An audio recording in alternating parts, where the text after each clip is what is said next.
Caitlin, did you give me about to say I Hi, couldn't Tariq. unmute? Am I the only person that has the ability to mute themselves, unmute?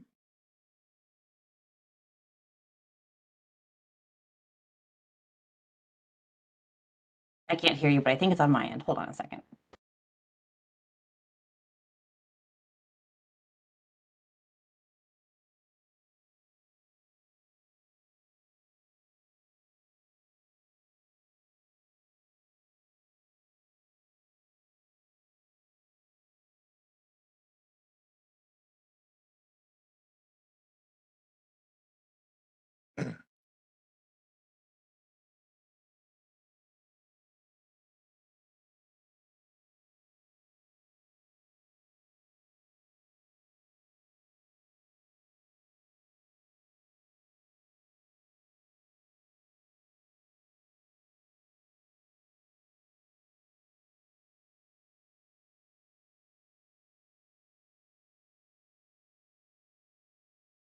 Hey, Tariq, could you say something now?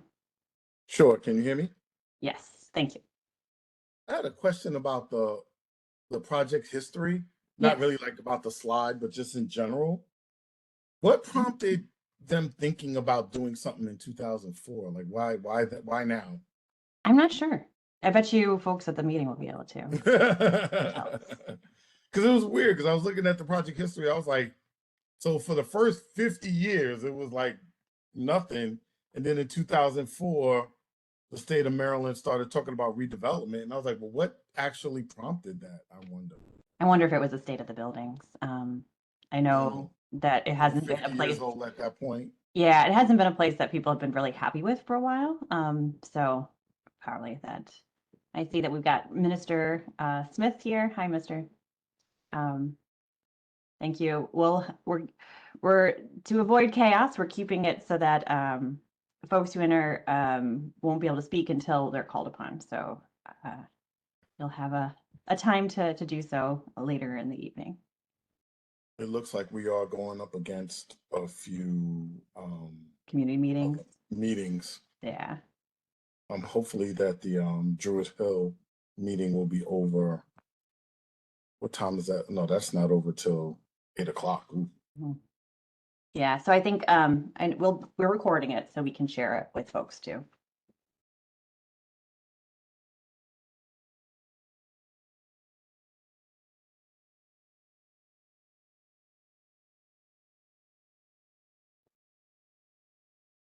Can't see the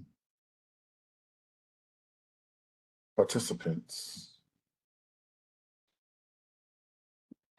So I don't need to, but I just yeah, if you go to the side, there's a way of clicking on participants and then attendees. You have to choose view all.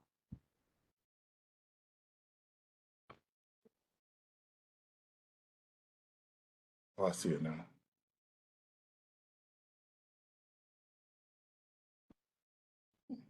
Hello, Minister Smith. Good to see you. Again, it's been 3 days since I've seen you last. Okay.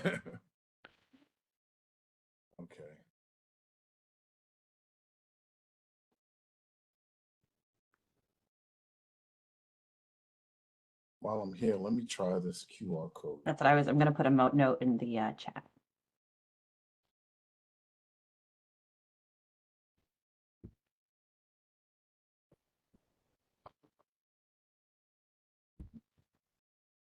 Okay. Seems simple enough.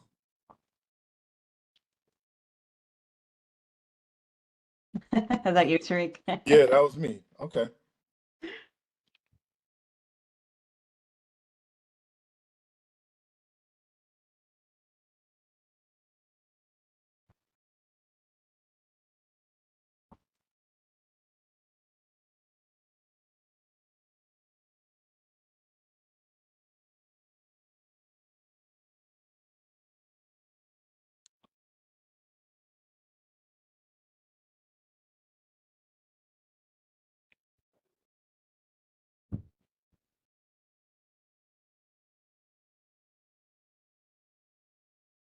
I am currently monitoring the other meeting.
Sure. Hi, Tom.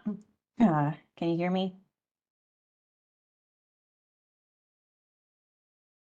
Yeah, and we will make, you can stay off camera, Tom, but I did make you a panelist in case there's any questions that you need to answer once we get to the question portion of the evening.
Hi, everyone. Thanks for joining us. As you're entering, we're just trying to get a sense of where everyone's coming from.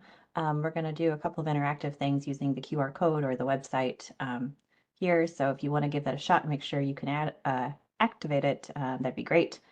So please share where you're joining us from, and we'll have a few more questions as we move through the presentation. Thanks.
Hi, everyone. Thanks for joining.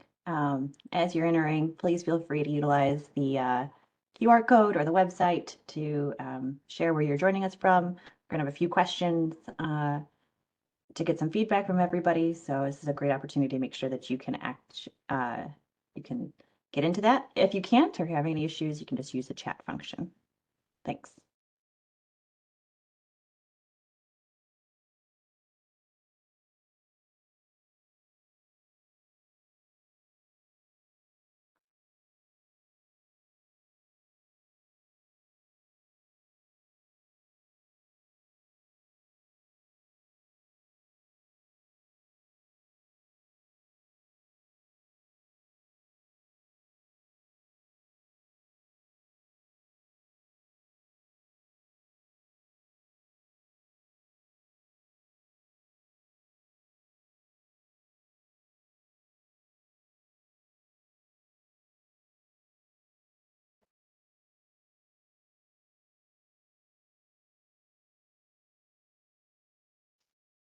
Hey everyone, thanks for joining us.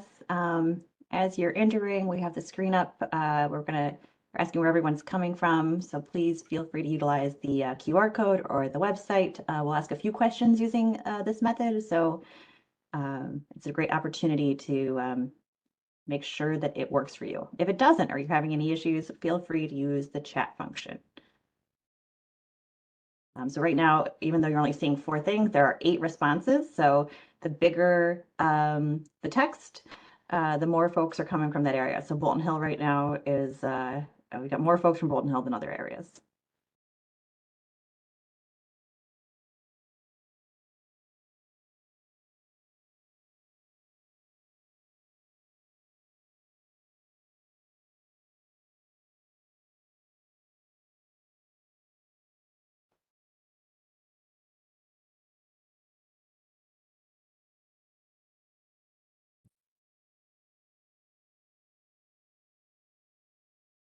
Sorry for everybody who has to hear me give this speech so many times, but for folks who are just joining us, thanks for coming. As we wait for people to filter in, we have this screen up. We're trying to get a sense of who's joining us today, so feel free to utilize the QR code or the website to let us know where you're coming from. And if we'll have a few more questions utilizing this method, so this is a great chance to see if it works for you. If it doesn't, no worries. Feel free to utilize the chat.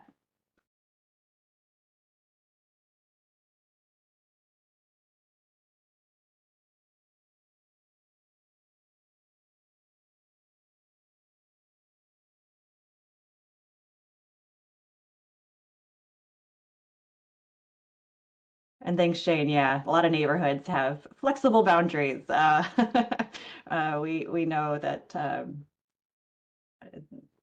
oftentimes people call different things different names. No worries.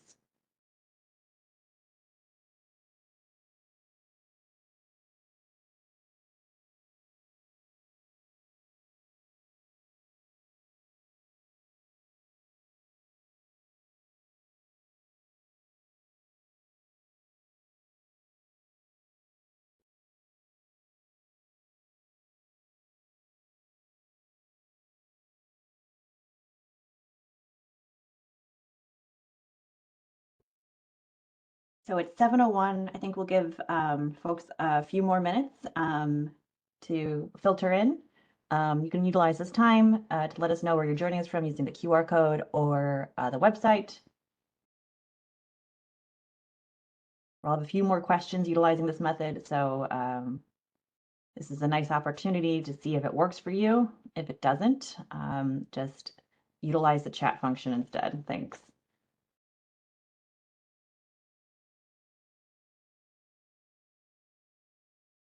And note that this meeting is being recorded. We know there's a lot of community meetings happening tonight. It's a very busy evening, so a lot of people are double booked and can't attend. So we will be recording it so that we can share it with everybody who can't be here tonight.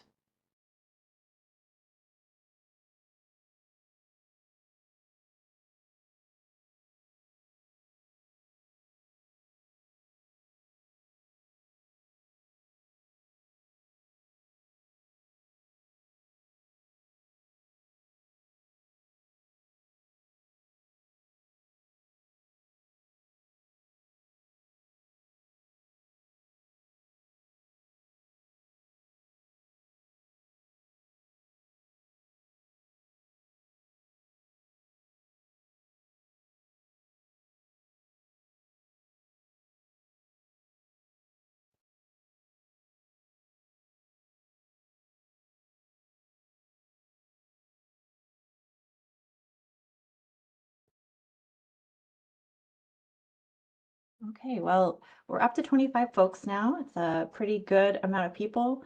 Um, if you haven't yet, we will be getting some input from everyone utilizing this menti.com. So you can utilize the QR code or the website to provide feedback. Um, we are this is a WebEx webinar.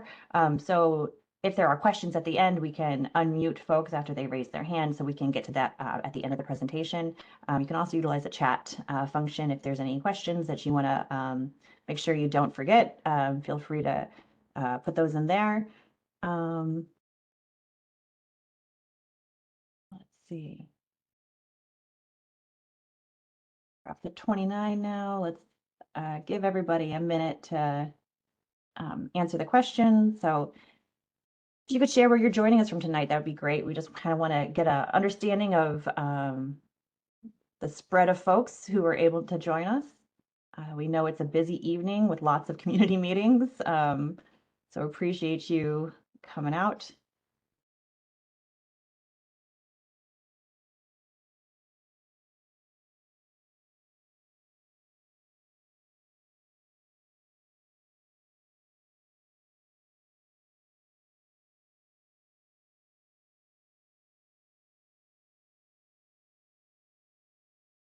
It's great. So yeah, we're up to 20 responses here. You can see we still have Bolton Hill still leading the way, but have lots of other neighborhoods represented.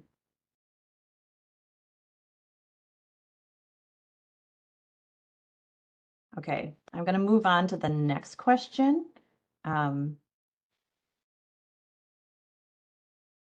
Which is just to get some feedback before we go into anything, to talk about what everyone wants out of State Center and from your communities. So what do you think, what open space is most needed? So you can use, again, the QR code or the website to let us know what kind of open space you think is missing from your community and is needed. So we'll just hang out here for a few minutes to let people answer. Let's see, so far 4 folks have responded. And this is a ranking. So you can let us know, I think I need this the most and this second or whatever. So.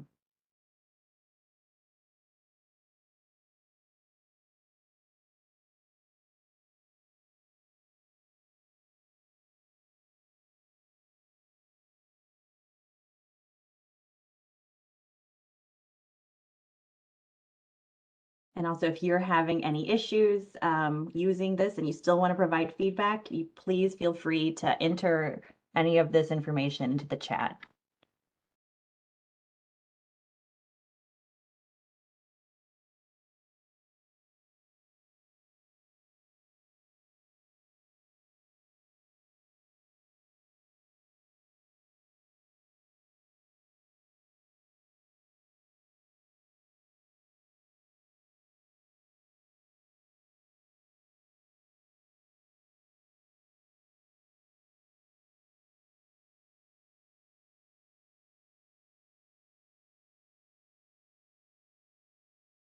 This is great. So we have 40 folks joining us now and 22 responses so far. So again, if you're having any issues with the website, feel free to put your preference in the chat.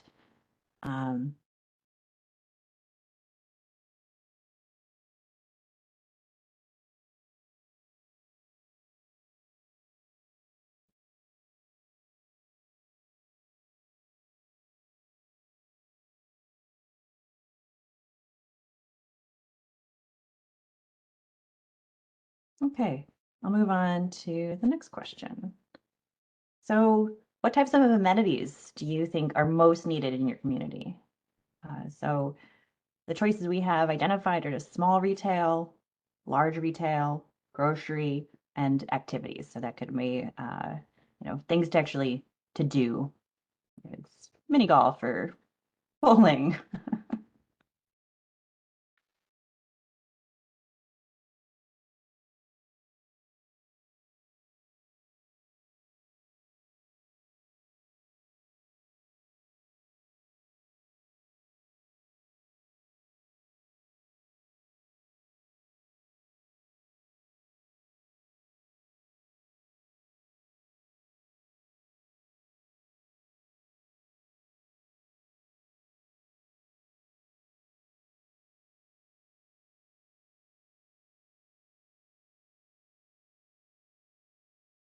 not surprisingly, grocery is first. I think we've heard that a lot from various people.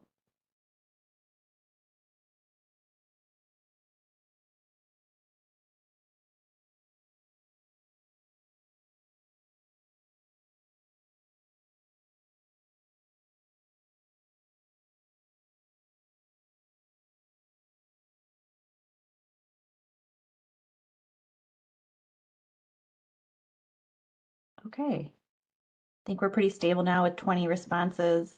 Again, if you have any other, feel free to jump in with a QR code or chat and let us know what you think are needed, what you think is needed here. Okay, so I'm going to stop sharing this for a minute and jump into our presentation. Tariq? Hello, everyone. My name is Tariq Bolden. I'm the Western District Planner from the Department of Planning. I'm assisting Caitlin, who is our project manager on this particular project. And this thing, we wanted to really take this opportunity first to thank everybody for coming out. Very beautiful spring afternoon to really talk about the future of State Sound. What we really want to go over today is this project has been going on for a few months, and we really want to get feedback based on the information that we're going to present. We have a lot to go through today, but we do have time to hear back from everyone. Unfortunately, I don't have control over the slides, so I have to say next slide, which is fine. Just to give a quick recap of how this work got done. This was a joint effort between the Department of Planning staff and the City of Baltimore hired a consultant team to work on that, being led by Gensler, who worked with a number of different firms to actually really put a lot of this information together, be it the market study or some of the site imagining for the particular project. Caitlin is the lead on this from the Department of Planning. As the Western District Planner, I'm here to help her out as much as I can, but we're really looking forward to pushing this project forward over the next few years. Thus far, we have tried our best to reach out to as many people as possible in many different ways. We had a community open house in February to really get some feedback from what people felt like was important to have at this particular site. We've also met with a number of different institutional stakeholders throughout the community, whether it's University of Baltimore, all the way to Amtrak, all the way to University of Maryland, Baltimore, to just say, what do you foresee at this site? Would you be interested in being at this site? To really get a sense of not only what the community is interested in happening there and what institutions that are big major players in our community want to see at this site of how they can contribute. In addition to that, Caitlin and I have both kind of done the book tour, so to speak, in the community of, we've gone to various community meetings, presented information, sent out invitations to different groups, tried to talk to as many people as possible. That process is still ongoing, but thus far, we have met with a number of groups, and we intend to continue this process. Slide. Just to give a brief overview, and I think this is very important as well, and it was to me to really understand what State Center is and how it got here. This area used to be part of a larger community that was integrated and had a street grid much like the rest of the neighborhood. In the mid 1950s, it was decided that this would be an opportunity to build a municipal and state agency location. A lot of these homes and streets were torn down, razed. Why? We have various reasons. We know they were considered to be subpar and therefore was designated for urban renewal. As a result, the State Center was built. Over the last 70 years, this place has been operating primarily as a municipal and office space. It seemed about 20 years ago, there were thoughts that it was time to redevelop due to the age of the buildings and an opportunity to better utilize the space. Unfortunately, a lot of work was been done. A lot of work over that 10-year period was put into a plan, but unfortunately, that particular effort was stalled and we are moving forward with trying to reimagine this site at this time. Next slide. Next slide. Thank you. I know, I'm sorry about that, but this is where we gotta go. Just to give a brief overview of what the original redevelopment was talking about. During the period of the initial redevelopment ideas and plans and concept, they were looking at close to 2.5 million square feet of development, a mixture of office space, residential, retail, and even on some levels, charter schools, as well as a large grocery store to come at this site. There was a lot of work put into it, a lot of effort into that, and a lot of those ideas and a lot of what was gone into that particular planning process from the mid 2010s fed into our current planning process as we looked at some of those ideas and some of those possibilities and integrated it into a 2024 format. We also know that the original planning included the Armory with thoughts of actually potentially putting a grocery store at that location. I do want everyone to know we have been told at this time that the Armory is not a part of this. The National Guard intends to stay at this time. So we have looked at redeveloping this site sans the Armory, but if that particular position changes, we will definitely be happy to integrate that in. But at this time, we're looking forward without including the Armory site as part of it. I did see one question in the chat I just wanted to address about reaching out to McCullough Homes. I've spoken to some people there. We will continue to work with that and get as much feedback as possible. Caitlin and I have definitely talked about different ways to approach people there, and we are still working on integrating with them to make sure that their voices are heard in this process. So as we go into the pre-development study, we wanted to just give you a good framework of where everything that you're about to see comes from.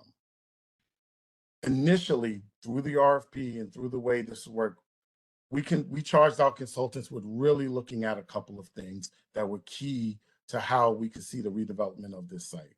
The goal of the study was really to look at, could we create a transit-oriented development for this big site? It is a huge site, as you all know, and it's an opportunity with 18 acres to really do something major for Central Baltimore. And we wanted to make sure that that was integrated into a transit-oriented development vision that would be best utilize the site. They were also charged with creating a conceptual and, as they would say, aspirational pre-development plan into consideration. And what we mean by that is not only looking at what could be done under the current circumstances, but what could we really be?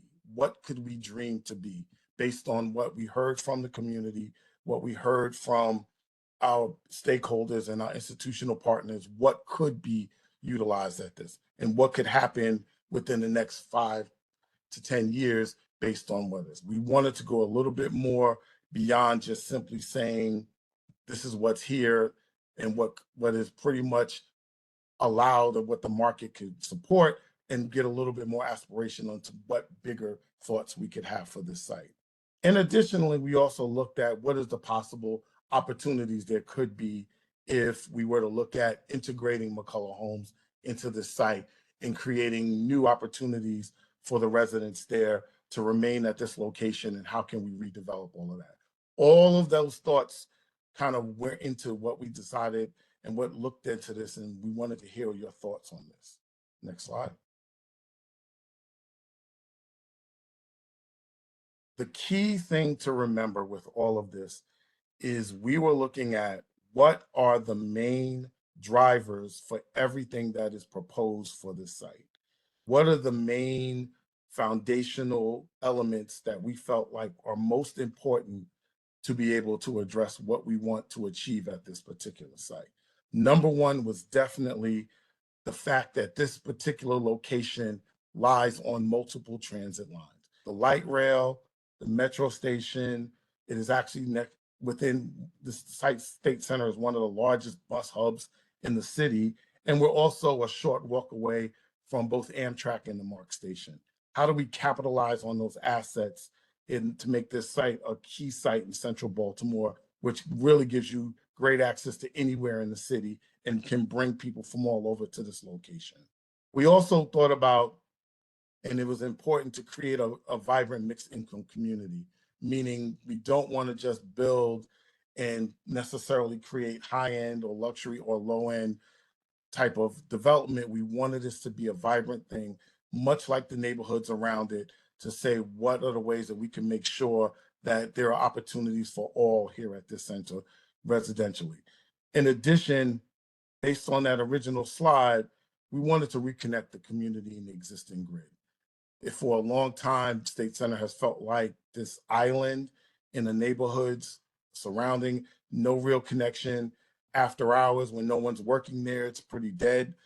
And there has to be a better way for us to be able to reintegrate this site into the community so it becomes a 24-hour place and not just something that's only from 9 to 5 during the week. And in order to do that, we did think about what are opportunities to increase density. We all have aspirations for amenities in this area. And the reality is, in order to get greater amenities, sometimes you're going to have to increase density. We need more people. We need more feet on the ground. We need more activity. We need more people to be able to shop at shops, to be able to support grocery stores and any other types of retail and activities in this. And we looked at what the State Center currently has and where there are opportunities to increase some density to be able to create that foot traffic to bring the amenities we want to this part of Baltimore. And in doing so, we really looked at what is the best way to kind of do that. And we'll get into that deeply. Caitlin's really going to get into that. But we did hear a lot from the community about leaving the existing buildings or tearing everything down and starting over. We did want to emphasize that we have found that there is a lot of evidence that perhaps adaptation is preferred, right? Is there an opportunities here to look at these buildings and say, what else can be done with them other than large scale office buildings? How can they be integrated? What ways can they work better than what they're doing now as part of a larger project? And ultimately, there is a sustainability component. We want to make sure that, as we all know, anyone who's been there, there's a ridiculous amount of concrete, whether it be the parking lot, sidewalks, or just the buildings themselves. And how do we kind of make this more of a greener space, a more welcoming space with a little less hardscape, so that way we can actually create a better neighborhood and create a better place for the neighborhoods around it. And then the final thing that has been emphasized over and over again to myself and to everyone, and especially our partners on this, is that there is no one right answer. This is all conceptual. This is just a starting point. Tonight is presenting a starting point that can be molded and is malleable to what really needs to be done. We don't know today what we're going to be, but this is a place that we want to start the path to where we want to go. Next slide. And we're going to get into all of that in great detail. I don't want to gloss over that slide. We did want to put out why we're talking about this being transit-oriented development. It is key to understand when we mean transit-oriented development, we're talking about creating a space where ultimately you don't have to drive if you don't want to, that you can traverse the city, and in our case, potentially the region, without having to get in your car. Luckily, this site, as we said, is blessed by the fact that we're close to a lot of transit. Between the light rail, you can get as far as the airport all the way up 83. Between the metro, you have opportunities to go all the way to Owens Mill and across town. The bus reaches just about everywhere in the city. And through Penn Station, we have access to not only other parts of the region, but other parts of the country. And all of that is within walking distance of this site. And we want to be able to capitalize on that so it's not car oriented. So it's not something where you have to drive, you have to park, and we can best utilize that site and encourage people to find alternate means to get here without having to increase traffic on our roadways. Next slide. And again, ultimately, we want to focus on making sure, which goes into the transit-oriented development, a way to keep this as less environmental impact as possible. And why that is so important is we want to make sure that we're not just tearing down things, putting more pollutants in the air, creating more trash, more opportunities for stuff that we don't want in our community. If we can move this process along quicker by adapting existing buildings, we'd like to do that. If there's opportunities to make this better by ripping up some concrete and replacing it with green space, we'd like to take those opportunities.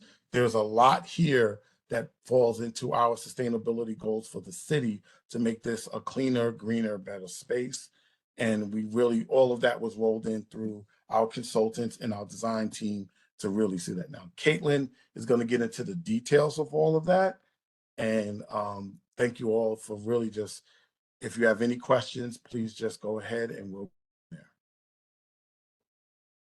Thanks, everyone. So yeah, I'm just going to piggyback off of what Tariq was saying and start to go over some of the site analysis that's been completed by the consulting team.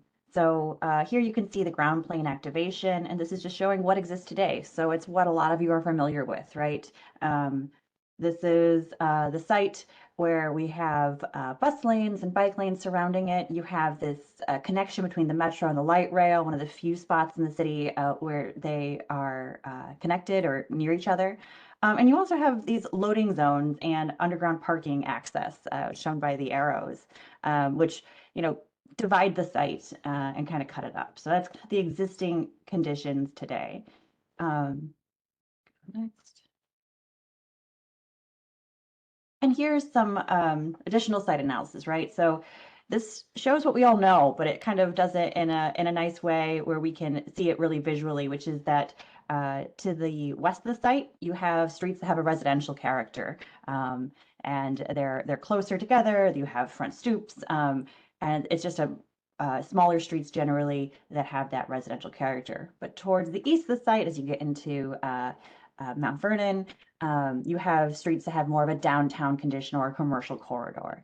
And so this is going to feed into the proposed density, right? So as the consultants looked at the site, that street character is showing us where density should be on the site. So as part of this, we're looking here, you can see the pink kind of shows where the most dense areas should be as it's being developed, and the yellow is that less dense character. So this, again, the density is along MLK with more residential or less dense character to the west.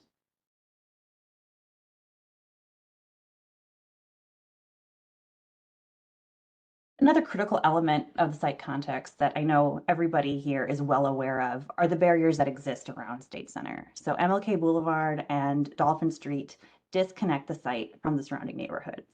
And so this illustrates that. And, I think it's just important that we acknowledge it and talk about how a real big goal of the overall vision is to reconnect the site with the surrounding neighborhoods. Okay, so moving on to the market study. First, there's a focus on the housing market. So RCLCO is the consultant team, or part of the consultant team that created the market study for us. And they found that moderately priced new rental apartments targeted toward younger renters will serve the needs of the local households. So this will help the site compete with the active market and be met with strong demand. So you can see here, that's this post-grad student targeted, where we can see a strong market. And though they might not represent the highest and best use from a value and density perspective, for sale townhomes, which are also expected to see a strong demand, can help generate initial activity on site and allow for a more diverse residential base, creating cohesion with surrounding neighborhoods. There's also significant demand for affordable rental housing units, especially from smaller households. So this suggests that allocating a subset of the rental apartments on site for affordable housing units will align with the needs of the market, with the scale of development likely limited by available funding and incentives. So affordable rental housing, especially at those lowest AMI bands, is very much needed as much of the existing product is aging. So that's the housing. So you can see, strong for this post-grad or student and strong for townhomes. And moving on to retail, State Center can serve an existing unmet need for retail within the immediate neighborhood. So while the site's transit-oriented location could unlock broader opportunity for more diverse retail or a unique anchor tenant over time, that would be further in the distance. The site's most compelling initial market opportunity is neighborhood serving retail, including grocery, services, and restaurants. And these retailers would be a critical element to activate the site from the get-go and provide that link to the surrounding neighborhoods.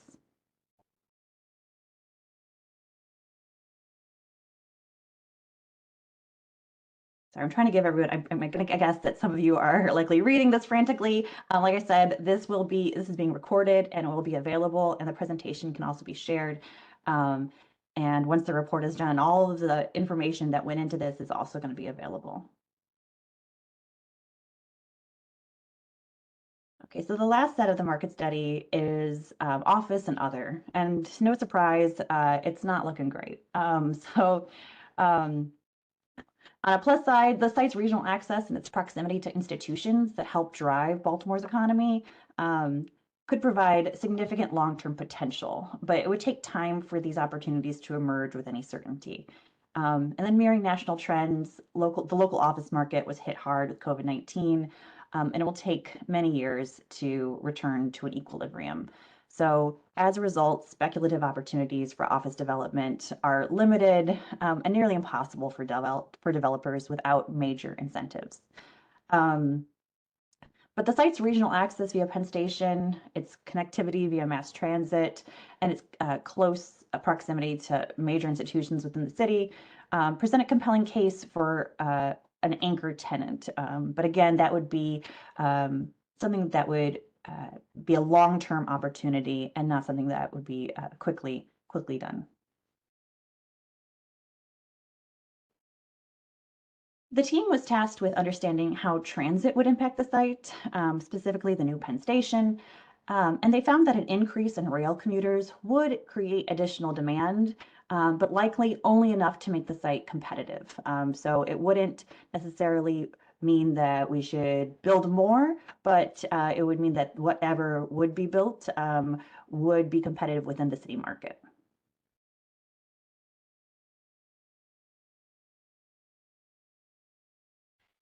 And we want to ground the conversation around grocery and retail with an understanding of other development and investment that's happening in the area. So this includes the Reservoir Square development at North Avenue, which is intended to have a grocery store, significant investment at the Pennsylvania Avenue Market, and proposals at 50 West Oliver and 1512 Utah.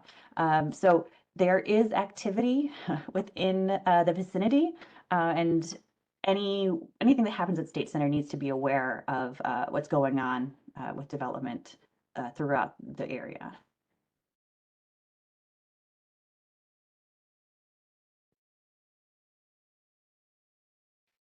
So moving on to the site.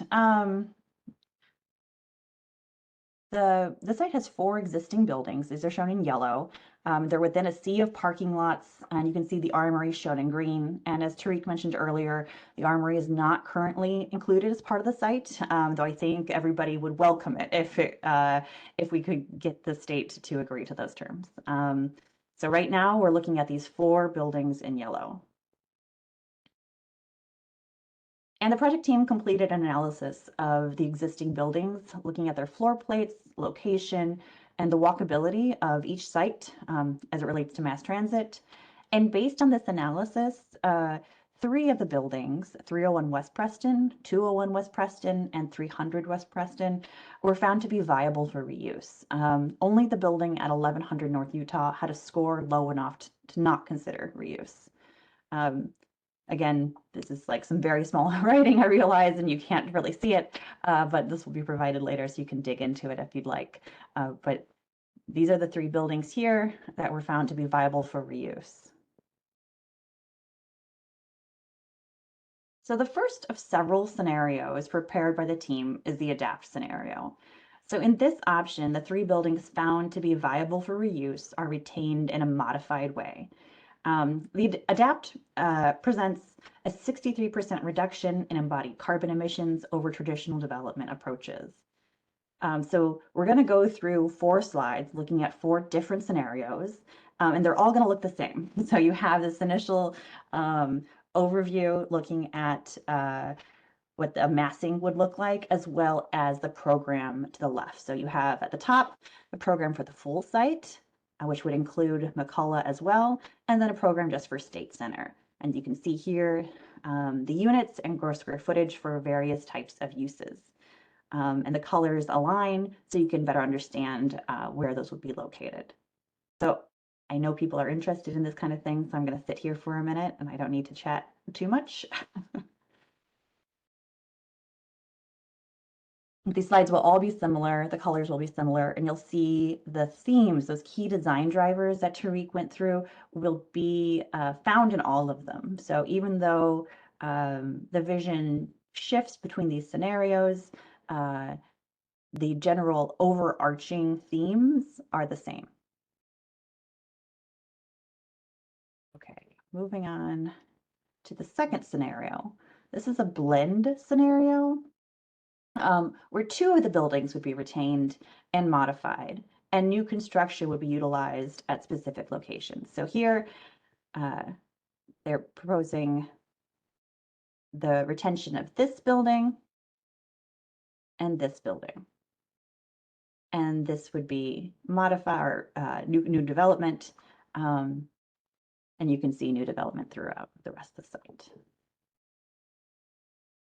So even adapting portions will save 23% of embodied carbon emissions over new construction through the avoidance of demolition and a reduction in material use.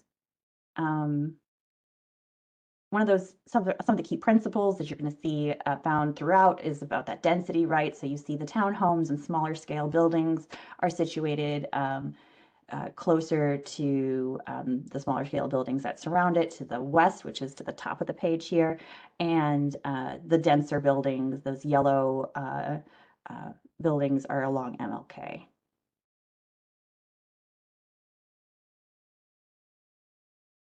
Okay, and this next one is a reimagined scenario. And it calls for the demolition of all of the existing buildings.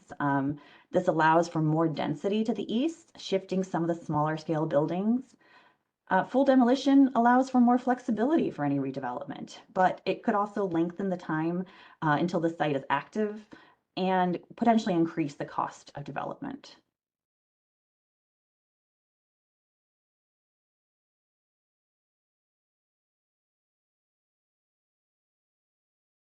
And then the last one is reimagine again, but with a city field. It's an alternative to that reimagine. It proposes the use of a large-scale park or playing field adjacent to the armory and next to the metro station. This scenario would need larger financial assistance and likely needs the armory to be connected to the redevelopment site.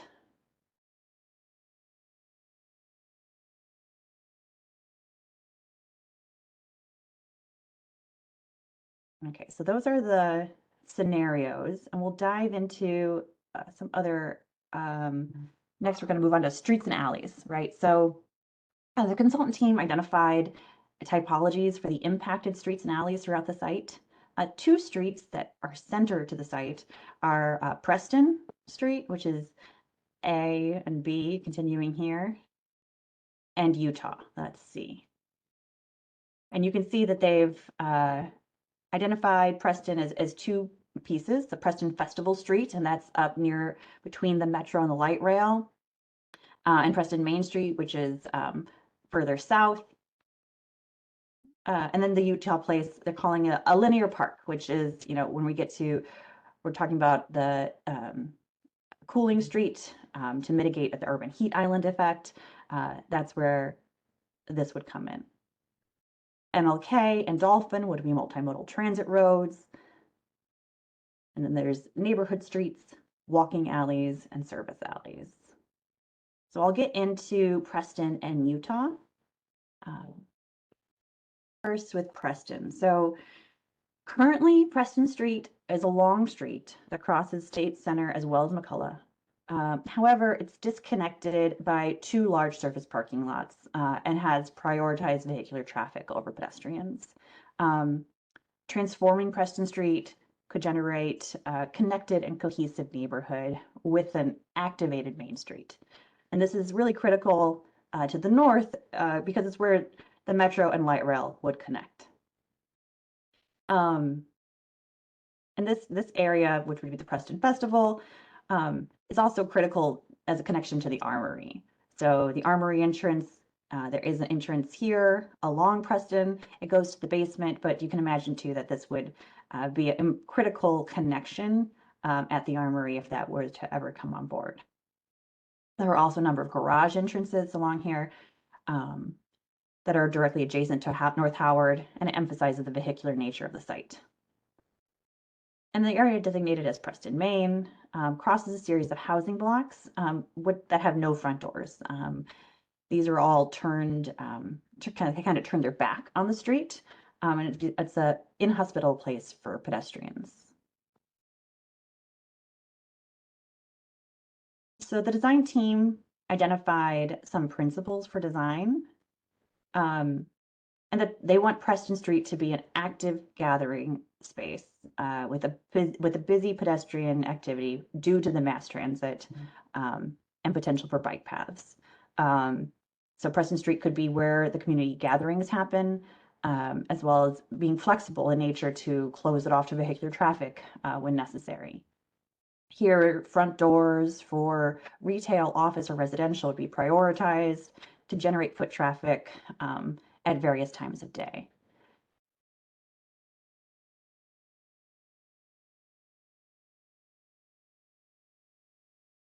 Okay. And here's the different scenarios that we went through. So you have adapt here, blend, the reimagine, and the city field. So the different scenarios maintain these principles in their own way, shown here. So you can see how the public space contracts or expands based on the scenario, where the entrances are, as shown by these arrows.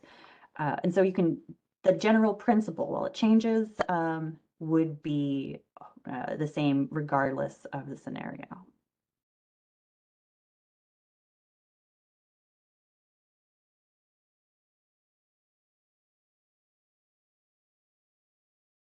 Okay, so moving to Utah Street. So currently, Utah Place, which is north of Dolphin, and Utah Street, south of MLK, they're disconnected by these 3 blocks that are basically desolate. So while Utah Street acts as the main host for bus stations, the user experience lacks any environmental coverage or shelter. And if these were connected, Utah Place and Utah Street, they could be a link between downtown Baltimore and the neighborhoods culminating at Druid Hill Park. So the design principle here would be the creation of a green corridor that would act as a heat sink and a multimodal green connector from north to south, connecting downtown to Druid Hill Park, basically.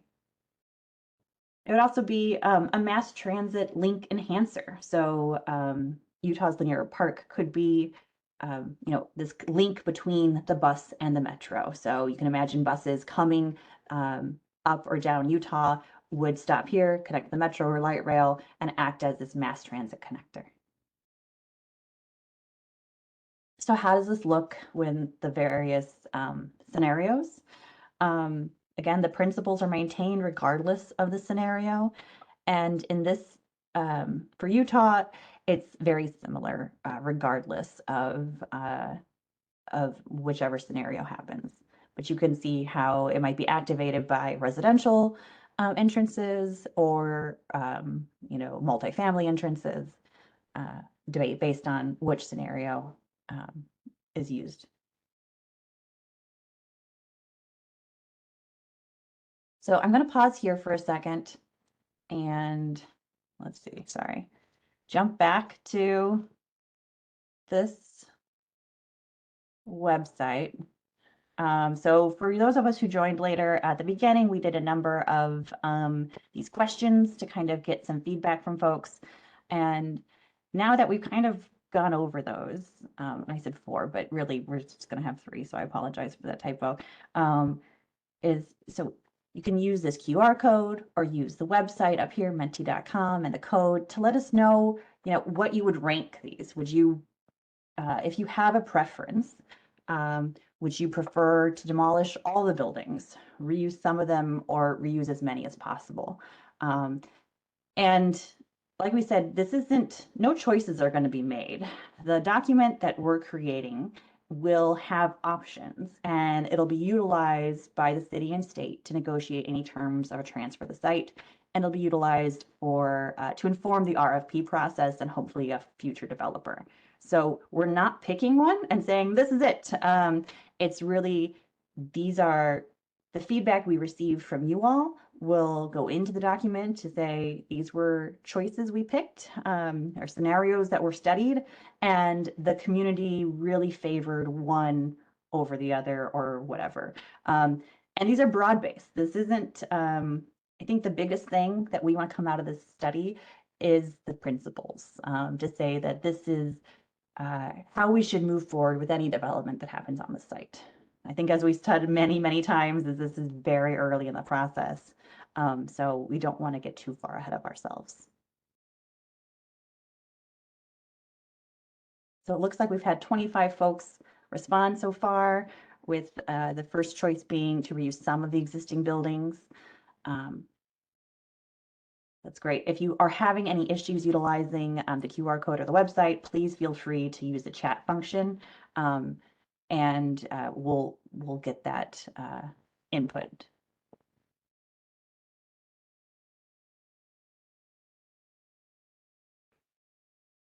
Okay, it's pretty stable now with 25 responses.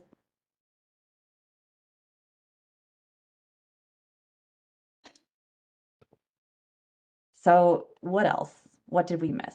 Again, please, if you have thoughts or questions here, I know the chat is very active, and so we'll get to your actual questions and we'll be able to unmute folks if you raise your hands. But what else? What did we miss? I'm going to push this to the side. Let's see if I can do that. And also get back in here. Okay, so see if I can make this bigger.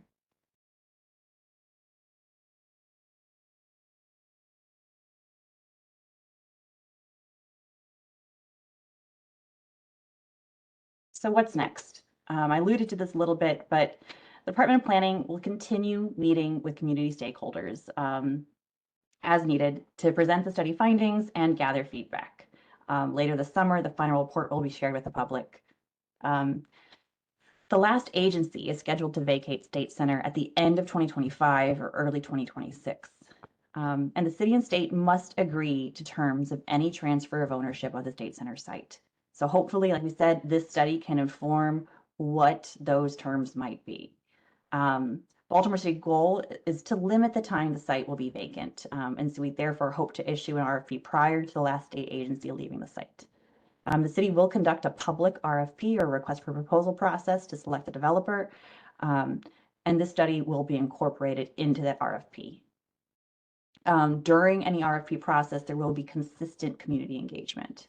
So, and last, this is just our contact information. I'm sure most of you have this, but please feel free to reach out to Tariq or myself if you have any questions. So here, ideas of connecting the site to the arts and culturalists. Yes, so one of the really unique things about this site that we found is that it's between the 3 of the city's 4 arts districts. So it's between the Black Arts District, the Bromo Arts District, and the Station North Arts District. So that really centers it to be and adjacent to MICA, across the street from the Arena Players. This is so close to so many cultural assets. I think that makes it it's a really critical element.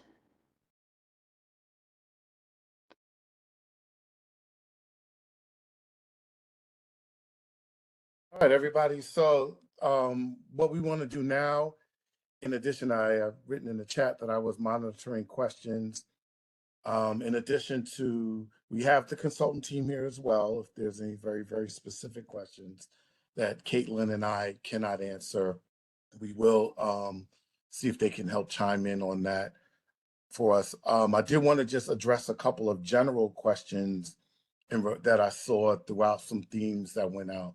Number one, we have been reaching out to, if you weren't here at the beginning of the presentation, we mentioned that not only do we have a community open house, but we have reached out to various neighborhood groups. We've talked to people to try and get some insight from various neighborhoods. We have reached out to people in McCullough Homes. We will continue to reach out to people in McCullough Homes. That is an emphasis for us to continue to get as much feedback as possible. I know there's a tenant council. We have reached out to people in the tenant council. We've actually have plans to go out literally and just meet people on the street and ask them about that over. We're not done. This isn't the end. This is just where we are today. We are looking to continue to get more feedback from all of you and those we haven't touched yet to really get a sense of what amenities, what IDs, and most of all, what priorities are most important. So that I do want to just let everyone know our public community outreach portion is not completed, and we are continuing to keep work on that. In addition, there were a number of questions about, which I thought was very interesting, about the level of auto-oriented development here, saying that, is it possible to even make this a car-free environment? That's the type of feedback we want to hear. It would be interesting to see how totally car-free we could make this site. I know the consultants have batted around potential ideas around closing off streets at various times or severe road diets to be able to facilitate more pedestrian traffic. But we will definitely look into that a little bit more and the feasibility with our agency partners in the Department of Transportation and the MTA. And then just someone asked, has HABC been engaged? Yes, they have. And we have talked to them, and we have actually had a meeting with them about potential choice neighborhoods initiatives. So that has been factored into this project. So we definitely understand that there are bigger considerations in this particular project, and we are working with it. Another theme that I got was about whether or not this project was primarily for new residents and was it not anything in here for existing residents. And I just want to be clear that we're looking at the conceptual physical potential development. We haven't gotten into things of affordability. We haven't gotten into things of how are we integrating this mixed use. We're just saying that we know that that is a priority to make sure that there is something for everyone here. The actual mix, we haven't gotten that far along. As Caitlin said, really, we're very, very early in this process. We're just trying to figure out what we have and what's the starting point as we go forward with this. But after that little spiel, Caitlin can unmute people who may have very specific questions, but I just wanted to kind of get those bigger picture ideas out there. Yeah, so if you have a question, please feel free to raise your hand. If you don't know how to use that function, please just put in the chat that you'd like to ask a question. We see all the questions in the chat, and I think what we'll do is take them all and answer them in like a spreadsheet, and then we can send that out to folks. So here, let me see that Omar Hamza had his hand raised. So Omar, I'm gonna unmute you. By the way, Omar, I see you were pulling double duty tonight. I appreciate you showing up. Well, I don't know. The city had to make this Tuesday busy for whatever reason. So, thank you guys for doing this. I know a lot of talk, a lot of questions around State Center. I guess I've been asking a bunch of questions in the chat, but I'm gonna pull it back for a sec. And my question really just comes down to, you shared a bunch of renderings of different options of what the entire site could be. And I'm wondering if that's maybe, I don't know, a little too much maybe. Like I think it's good to have a general idea of what our needs are. Addressing housing, and particularly for me, it is affordable housing and not just concentrated poverty, which is something the city has been doing unfortunately in the past. Um, but is there a way to kind of focus just on creating the baseline of what could go in these blocks, so to speak? So, and creating the conditions for it. So, such as traffic calming. I know that's more of a DOT question, um, but just to I guess start by using, I guess, public funds to improve the streets, improve the roads, and that way there's now the um, template, I guess, for what could go in State Center. Yeah, I think we're I think that's a great point. And I think that's partly, and I don't want to speak out of turn, but hopefully going to be part of the conversation with the state, right? About any terms for a transfer of the site, right? Um, is looking at the infrastructure that exists and what we can do to the infrastructure to make it, just using the infrastructure to reconnect the communities, right? And making it a space that people feel comfortable being in. So I completely agree with you. Point well taken. I think Davin has his hand up, so I'll unmute you.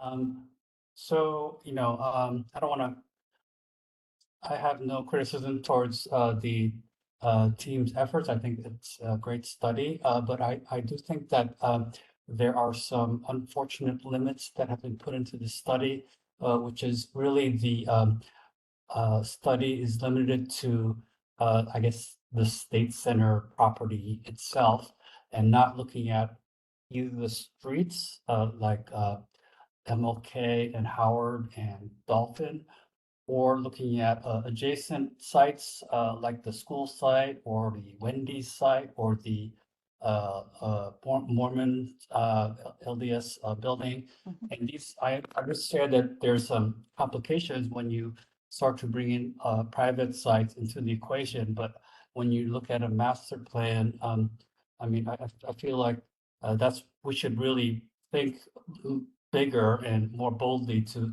consider what's possible and maybe they can become partners or something could happen to transform those sites as well. But I mean, it just seems like a Yeah, like I think we agree it's 100%. And I know the team has definitely looked at the school site specifically. As I think there's going to be an appendix in the final report that will include some of these assets, like Armory is a big one, right? That aren't part of the area. And I will also say that this is not the final report. This is not a presentation of the final report, which does include quite a bit on the streets. So hopefully, when that is out, and we will share it with all of you, you can do your deep dive and get back to us with thoughts and comments. Yeah, I was going to echo that as well. There are extensive chapters on street design and opportunities along MLK, Dolphin, and others that we didn't want to really get into here because we would have ran out of time to give for questions. But we are definitely looking at that, and somewhat back to Omar's point about DOT is like we want to make sure that all these ideas are brought forth so that as we move forward, if that is something that we feel is very important, we can then push for that. But definitely the road treatments are a big part of this project, not only at the site, but entering into the site from all directions, including from the west. Okay, so I saw that Omar accidentally muted himself, and he had a question similar to Davin, so that worked out well. Uh, Next is Ben Wolf. I'll unmute you.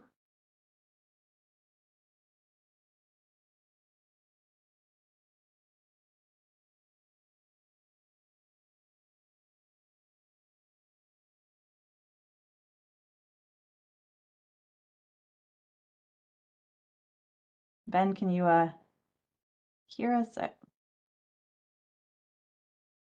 So speaking as someone who lives in Bolton Hill and also has worked at State Center for several years now, I think I just wanted to sort of highlight what I think a lot of people feel is sort of the urgency behind this project. I know, timeline was something that we addressed a little bit earlier, and I think that a lot of people who live in this area have felt like they've waited long enough through the decades that this has been stalled. On the other hand, I think we all want it done right. And so, if it takes a little longer, if it's a plan that involves full demolition and that's the right way to go, I think that we want to see it done right. But I'm wondering, in that vein, since no project is going to be shovel ready in the next, in the foreseeable future, are there any considerations being made toward temporary use of the site? I mean, we've seen things like the sand lot and other examples of that in the city recently, where something isn't necessarily going to be built tomorrow, but there are opportunities to use the site in a productive way in the meantime. So just wanted to see if that was something that was being considered. I mean, I don't know that obviously this is a different kind of site than the Sandlot, but it's something that I just wanted to put out there for consideration, because I think there needs to be a balance between sort of the urgency of the use of the site, the public safety concerns with having a site that sits unused for years and years, with wanting to get the job done right. Thanks. I think it's a great point. Appreciate the comment. I think that's something that definitely have to be part of the conversations between the state and the city. I think that does make things a little bit more difficult, but that's not a reason not to do something. So appreciate that. Yeah, also, one of the things we didn't really touch on as important right now is part of the reason why we're doing this now, even though that they're not leaving for another year and a half, is we're trying to minimize the lag time between the last agency leaving and whatever is going to be done with the site can get started. We feel like by at least starting a year and a half ahead of time, we can start having these conversations, start thinking about what needs to be done for this site. Because the last thing anyone of us wants is a site that just sits vacant, 18 acres of vacancy for 5 years. Like, that's unacceptable. So we're looking to get the ball rolling. The second the last person leaves, we should be in a good place to start moving forward as quickly as possible. That is the goal. That is the emphasis, because as we're all aware, no one wants vacant space there. In addition to that, we have also been looking and hearing from people who are considering potentially maybe using for temporary uses. I know that Caitlin's explored that as well, to say, well, what could there be some people who would want to use temporary office space or educational use or something? We definitely want to keep those doors open, so that way we definitely continue to have activity at that location from the days that they leave to the day that we redevelop. Okay, Ms. Gross? Hi, can you hear me? Yes. Okay, so I want to say I got here late. Thank you for recapping what you did earlier. And also, I applaud your effort to go out and actually survey people and get their opinions and jot that information down as they say it without a filter or interpretation lens, because I think that is very important to making everyone feel included in the whole entire process. But the question I had was related to housing, because I just saw your slide when it went up. And the only housing for sale were the townhouses, and the price points is which kind of got me. And that was my question about why aren't townhouses also listed in the rental portion? Because there are large and mid families that need houses to rent, as opposed to just being listed for sale, if this is going to be an all-inclusive type of development. That is where my question comes, because it was clearly listed the townhouses were for sale at $200,000 or $300,000. The only thing that was available to rent was like an apartment, and that already excludes some parts of Baltimore with that parameter. Yeah, no, I think that's a great point, that we can definitely have our consultants examine further. I know if this is connected to McCullough, and there, you know, potentially if there is a choice neighborhoods grant or if there something like that, I believe that we would want to see townhomes that were rented, as we see in Perkins now. It's a very, you're right. Um, a typology that people really like and enjoy. So it's a really good point. Thank you. Jonathan is next. I'll unmute you.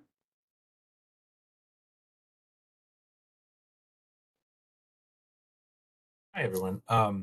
Thank you for a very detailed meeting. And it sounds like the team has done a lot of study, which was really very much appreciated. I am going to the idea of like a potential car-free neighborhood. At the beginning, you talked about, you know, really wanting to think big and to kind of not just think about what you know, a market study would initially tell you.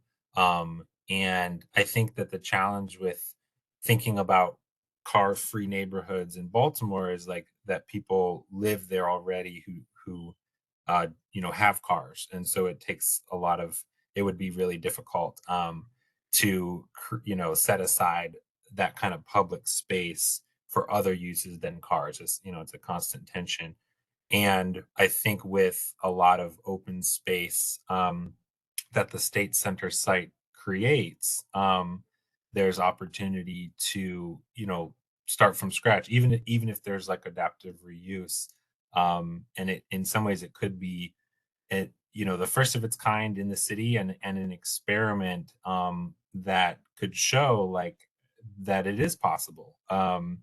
And so I would just encourage, yeah, that kind of forward imaginative thinking in, you know, as you all do this study. Great point. Thank you. Appreciate that. Next up, Lisa, I'll unmute you.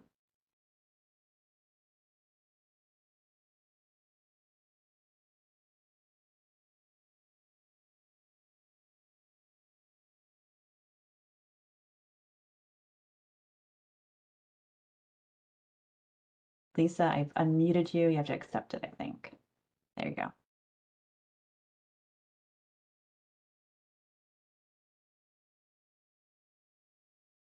You should be unmuted now.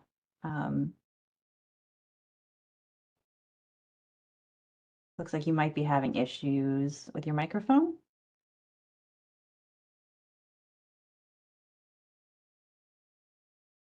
I will come back to you, Lisa. Sorry about that. Let's go to Shane.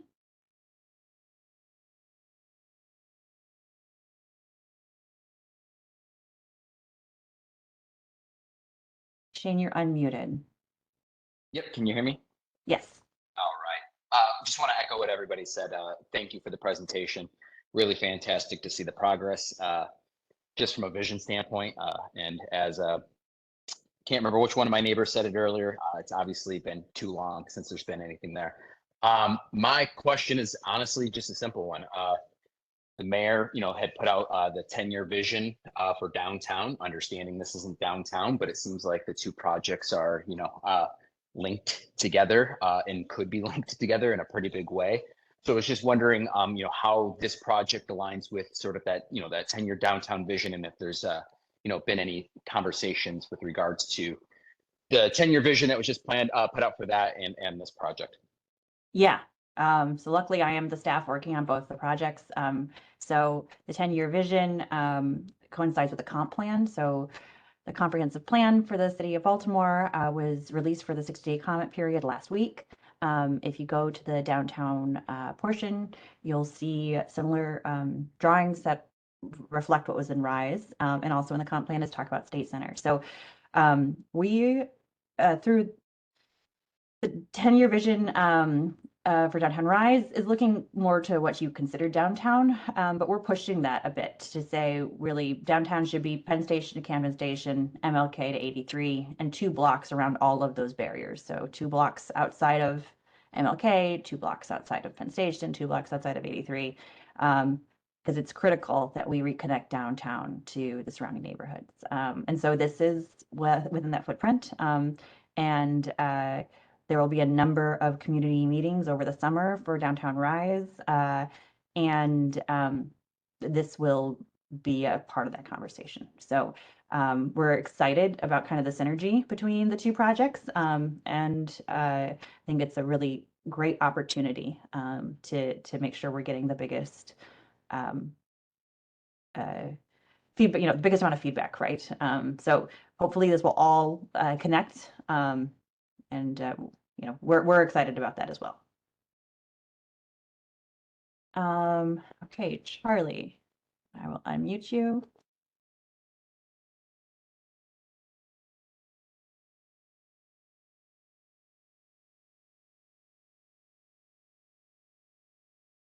There you go, Charlie. Caitlin, can you hear me? Yes, we can. Great. I think this is good. This is a good idea. This is a good start. I like it. But I think it's going to cost a ton of money to make this bunch of buildings and streets into a place where people actually want to live or work or shop. So I hope that part of the city's deal with the state is a ton of state money. The state has more money than we do. And when I think of what it's going to take to make Preston Street a nice place, what it's going to take to make Utah Street a nice place, it's nothing that money can't solve, but you can't solve it without money. And, in a sense, the state has run these buildings into the ground like any slum landlord. And then they're trying to dump it on us, the people of Baltimore. And we should get a ton of money out of them. I definitely think that the folks who will be working on any negotiation are thinking the same thing. I'm not in those rooms, but I believe that is definitely on the table. And the money should be spent on the site. It shouldn't go to pay down the general fund or anything like that. Yeah. The site's going to take a ton of money. Yep, I completely agree.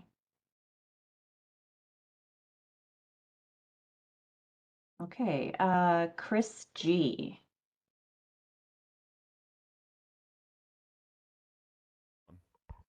Yeah, it's great to see the redevelopment plans here. I look at the proposals, and to me it seems like the scale of density is a little, at least looking at the massings, basically, it looks a little underdeveloped. Basically, like we don't like I'd encourage people to think about like what Baltimore could really grow into, because it seems like an area right near all of our transit. And we have the neighboring Penn Station redevelopment going on as well. All the TOD and the new station going on just nearby. I imagine there's some coordination in between the two projects. Also, I heavily agree with Jonathan that like the State Center really gives Baltimore a like maybe once in a lifetime, but once pretty infrequently opportunity to just experiment with a proof of concept. Like, let's do something car free and see how well it works, or at least car light, it's because there's so much, I feel like the dependency on cars holds Baltimore back so much in so many ways, especially the least well-off parts of the city as well. And a lot of Baltimoreans probably won't believe that it can work until they see it. I'd also just like to really encourage considering big ideas. Also, like, I don't know, what about a European-style super block and splitting the parcels into, multiple different developers? And like, I feel like there's a ton that could be done with this redevelopment. And yeah, I just want to encourage everyone to think big. Thank you. Great. Thank you for the feedback. Really appreciate it. Mhm. Let's see. Lisa, I'm going to try again.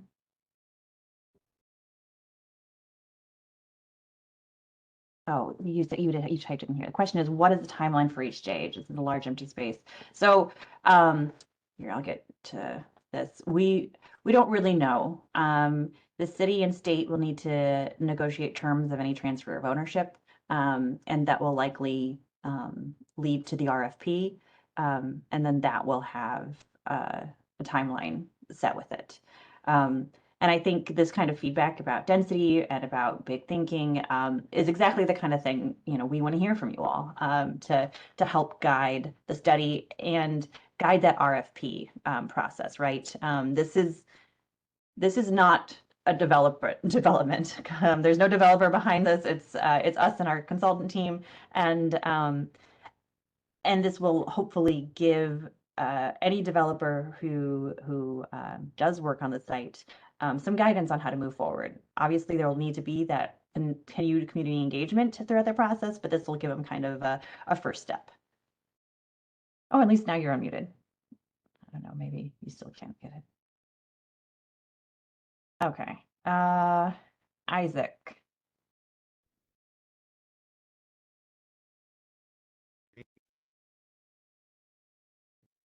Try again, Isaac. We heard you for a second. Oh, can you hear me? Yes, now we can. Okay, I just had to speak up. No, one, thank you so much for the presentation. And I guess my comment is more about we start, you know, if it becomes, you know, I guess my question is more density is a big comment of mine, but then more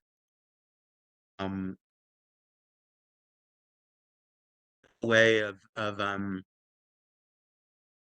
thing is sort of designing to all the neighborhoods that bound, you know, UMMC, Madison Park, Golden Hill, Midtown, Mount Vernon, all these different places are just so unique and sort of very distinct energy to all of them. And so just sort of as you build density, just sort of incorporating these sort of neighborhood flavor and identity and sort of taking into account, you know, little flourishes and things like that from these sort of places, because you know you've got all sorts of cool architecture and design and sort of unique forms of beauty. Whether it's like, you know, Bolton Hill has some of those kind of cool modernist townhomes in certain areas, and like more like neo-Italian in architecture, and so just that's more sort of in these RFPs, just having fun and playful and remixing and rethinking, you know, and then sort of creating just sort of a space that is, yeah, you know, car light, car free, experimental, you know, denser, but also just sort of filled with sort of a novelty and a joy and a sort of vibrancy that willingness to experiment and play with that maybe Baltimore doesn't do as much. Yeah, that's a great point. I think you're right. That's really critical. The site is surrounded by amazing neighborhoods, and as I mentioned before, it's, you know, at the center of these three arts and entertainment districts. I think that would be a critical aspect of any redevelopment. And Lisa, sorry if I muted you before you had a chance to speak, but you asked about the State Center Neighborhood Alliance. So that was the base of everything. So luckily for us, their website is still fully active. And even though Mr. Kyle no longer lives in the area, he is still around and has been a resource for all of us. And so all of the documents that were in the State Center Neighborhood Alliance that the previous developer put together, our team has utilized. So it was really the base for everything that came after, with the understanding that it was done at a time, you know, that development was really utilizing the state agencies and office space, two things that we won't really be utilizing anymore. So that drastically changes how the site can be used. But I do think it was the critical base from which everything else grew from. Let's see. Davin, I think you raised your hand again. Let me unmute you. Gavin? Yeah, thanks for indulging me. I just want to understand the process moving forward in terms towards implementation. And, this is a high-level planning study, not a master plan. Will the Mhm. city planning department be doing a master plan, either by yourselves or with a consultant? Or are you going to get a master developer and have them do a master plan and lead in the development? Or is it going to be like breaking it up into different parcels for different developers to develop different parts? So I don't think we know yet, to be honest. I think that's going to be part of this conversation that the city and state will have, and it'll be part of whatever RFP process happens. So I apologize that I don't have that information for you. If something ever is decided on, I think we would make sure that everybody is aware of it, but we don't yet know. Like I said, this is still very early days, so. Unfortunately, we don't have that level of information. Okay, it does change the level Yeah. of interaction the community could have in the process, those different options. So that's why I'm bringing it up. Yeah, no, I think definitely understand that. And yes, hi, John Dre. I saw your text. Well, decisions include community input. That is the goal. The only decisions that I'm not sure about would be any state and city negotiations, right? So that is something that I am not. I don't partake in, so I can't really speak to it. So I don't yet know what level of community input would be part of that negotiation, but everything else, the RFP, that would be a public process, and then anything once that proposal is accepted and is moving forward, then that would also need to have the community engagement aspects of it. Okay. Omar has raised his hand again. Let's see here. Thank you. I know I've been asking a lot of questions, but I'm fine. gonna wrap it up, I think, with just this one that's on my mind. And it revolves more so around, I know you're still saying we're still kind of early stages here, but as has been kind of alluded to, some of my questions, some of the ones that are coming around, interagency cooperation between BCDOT and potentially even Rec and Parks for I assume Rec and Parks for that proposed square between Preston rather. Mhm. So I'm wondering when that's going to happen. And I guess I know, Kaylin, you said you're not necessarily involved in the discussion with how much state funding we get. But I would imagine, it's difficult to ask for how much money we need when we don't know how much it would cost to create the infrastructure in the area for further redevelopment. So this is kind of a question / like follow up. I guess the first question is, what has been the involvement of other relevant agencies, DPW, DOT, Rec and Parks in this discussion of State Center? And if that hasn't occurred yet, when is that going to happen? And hopefully, will that be sooner rather than later? I think it would be, so there has been limited outreach with other city agencies. It at this point would be premature, right? So I think we have worked with City DGS to get some cost estimates for various things that could help, like for demolition of certain buildings, to help inform any conversation. But even that is outdated at this point. So I think the conversations that we would have with, say, DOT, DPW, and Rec and Parks would be about cost and what things would cost and how we can utilize any numbers we know to help with conversations with the state. So hopefully that makes sense. And as to the, Lisa asked about, so no community benefits agreement, again, we're too early to know if that would be included or not. I would assume probably, but again, it's not something I can say for sure at this point. And there's state legislation that requires community involvement for state center redevelopment. Definitely, there's going to be lots of opportunity. Yeah, and so splitting the number, I think we just can't speak to it. We just don't know if it's going to be multiple developers or a master developer at this point. And remember, as we go through this process, just like any other, whether it's something as big as this or something as small as Utah Mashburn or something, any RFP process, there are certain standards that have to be withheld to that we must stand in with the community involvement in dealing with the developers. And we're also going to try and see how much the developer may take on in regards to some of these infrastructure costs, as well as how much the city will have. So that's really where a lot of those negotiations come in as we start to get closer and closer. There are things we can put into an RFP that would require, maybe, you know, we have those opportunities there as well to say, okay, if we are pushing for these street treatments or these green space treatments, and that gives the developer an opportunity to weigh in on, you know, whether or not, you know, what is this going to take? Is this private open space? Is it public open space? Are you going to build it? Are you going to help fund it long term?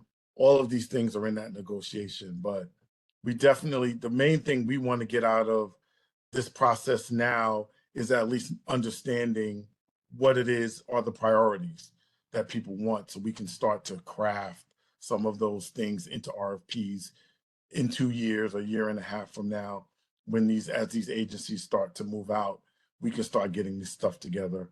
And throughout that process, we will be reaching out to all of you to make sure that it's in line with what you've agreed through this process and this planning, to say this is kind of what we want to emphasize.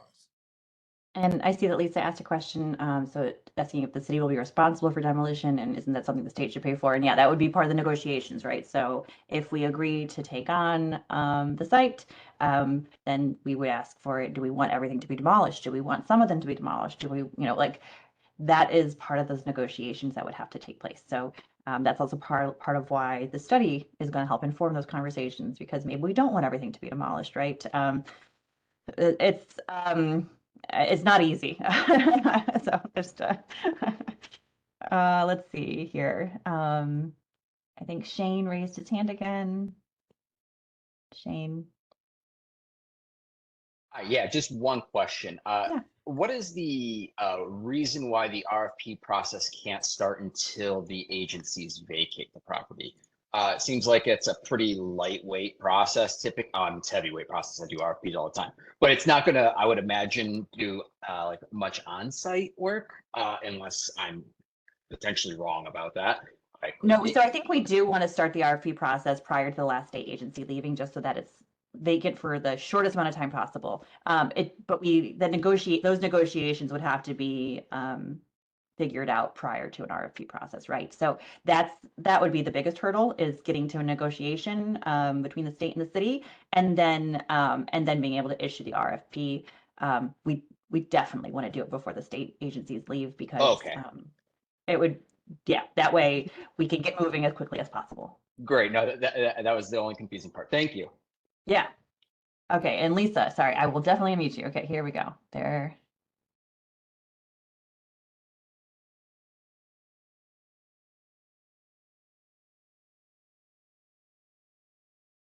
Okay, Lisa, you're unmuted.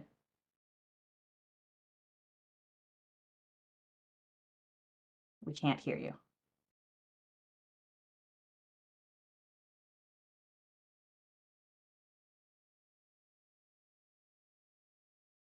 Sorry, Lisa, we still can't hear you.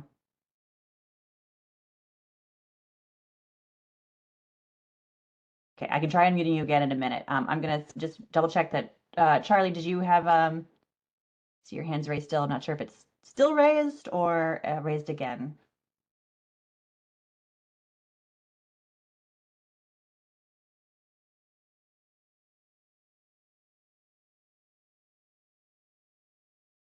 Okay, I'm gonna assume it's still raised.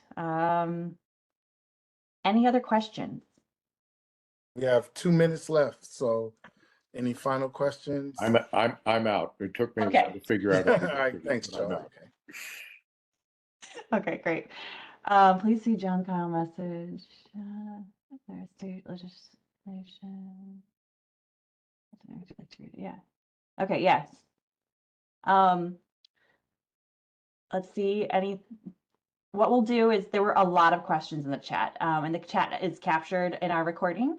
What I guess we'll try to do over the next week or so is consolidate the questions. There's some duplicative ones, put them in a spreadsheet, get answers, and also we can post that to the website as well as the recording and the presentation. And so we'll get all of that information and put it to a website in, I'm gonna give me a week. We've got the placemaking conference this week, so it's a busy time. Okay, so really appreciate everybody taking the time out of your day to be here with us and provide such, you know, deep and meaningful input. We really, really do appreciate it. So thanks again, and hope to hear from you soon. Keep an eye out for all the information I spoke about, and we'll post it to our website so that you can access it. Thanks Caitlin, again. can you put the last slide up again Oh yeah, here's our last slide with our contact information. with our contact information on it? So if you have Okay. any questions, you can email myself or Caitlin, and we'll try to get an answer back to you as soon as we can. Thanks again, everybody.